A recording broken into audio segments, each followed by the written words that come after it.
நடிகர் விமலுக்கு சிறை தண்டனை வழங்கியிருக்க இந்த விஷயம் தான் இப்போ சோஷியல் மீடியா முழுசும் பேசு பொருளாக மாறியிருக்கு. மேலும் ஒட்டுமொத்த திரையுலகத்தையும் அதிர்ச்சியில் ஆழ்த்தியிருக்கு அப்படின்னே சொல்லலாம். அதாவது கடந்த 2016ஆம் ஆண்டு இயக்குனர் பூபதி பாண்டியன் டைரக்ஷன் பண்ண மன்னர் வகையறா படத்துல நடிகர் விமல் நடிச்சிருந்தாரு. இந்த படம் பண பிரச்சனையில சிக்கியிருந்தது.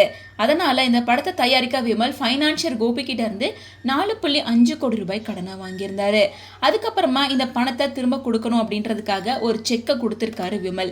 ஆனா இந்த செக்கை கோபி பேங்க்ல கொடுக்கும்போது அக்கௌண்ட்ல பணம் இல்லை அப்படின்னு பவுன்ஸ் ஆகி திரும்ப வந்துருச்சு.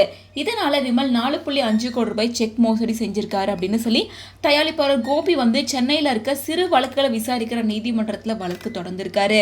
இந்த வழக்கு ஜூலை 23 ஆன இன்னைக்கு தான் விசாரணைக்கு வந்திருக்கு. இந்த வழக்கை விசாரிச்ச நீதிபதி ஆர்த்தி நடிகர் விமலுக்கு எதிரான குற்றச்சாட்டுகள் நிரூபிக்கப்பட்டிருக்கு. அதனால அவருக்கு 1 வருஷ சிறை தண்டனை வழங்கப்படுது அப்படின்னு சொல்லிட்டு விமல் வாங்கிய கடனை திரும்ப கொடுக்கணும் அப்படின்னு உத்தரவிட்டிருக்காங்க. இந்த தீர்ப்பு வெளியான நிலையில நடிகர் விமல் தரப்புல இருந்து நீதிமன்றத்தில் ஆஜராயிருக்க வழக்கறிஞர் அவர் தரப்புல இருந்து இந்த உத்தரவை எதிர்த்து மேல்முறையீடு செய்ய இருக்கிறதாகவும் தண்டனையை நிறுத்தி வைக்கணும் அப்படின்னு மனு தாக்கல் பண்ணியிருக்காங்க. இதை ஏற்றுக்கொண்ட நீதிபதி தண்டனை நிறுத்தி வச்சு உத்தரவிட்டிருக்காங்க. இப்போ இந்த விஷயம் தான் சோசியல் மீடியால பேசு பொருளா மாறி இருக்கு.